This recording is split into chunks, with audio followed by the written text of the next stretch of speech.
When I was 7 or 8, there was a bookseller who came to my primary school from time to time, taking up residence in our main hall for a few days before moving on. Practicing pop-up retail long before the emergence of that trend in consumerism, they set up tables and shelves of paperbacks that the pupils could browse through.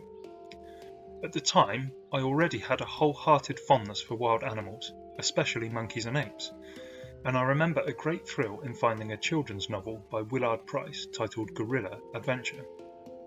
Better still, I was allowed to buy it. As I read the book, though, my mood changed from excitement to distress. In my naivety, I had assumed that the story would be one of care and kindness.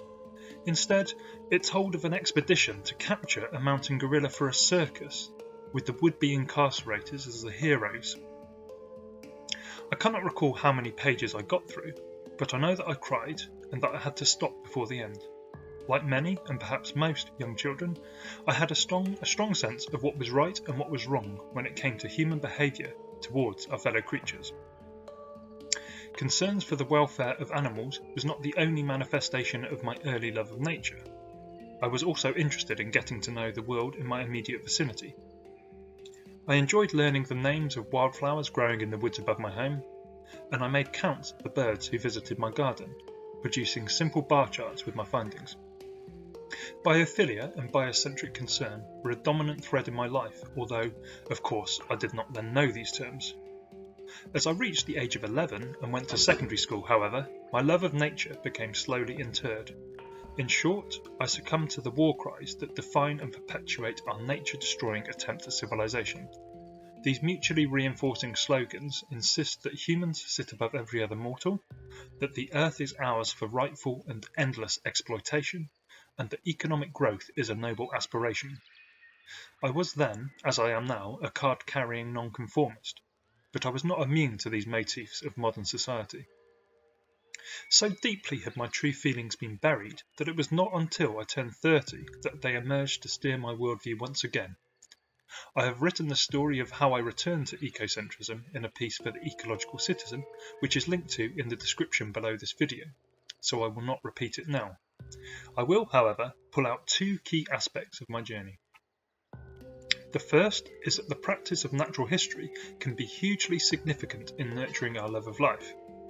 The second aspect, in part a reaction against the system that suppressed my true outlook, is that an ecological civilization is likely to arise as much from the positive actions of many free-thinking individuals as through top-down control.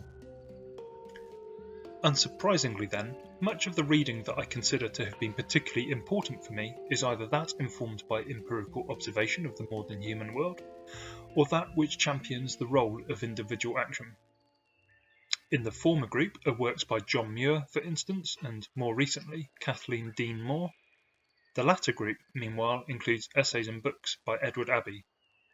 Also in this second set are a pair of articles written for the Ecological Citizen by Luke Plotiker, which serve as a modern channeling of Henry Thoreau.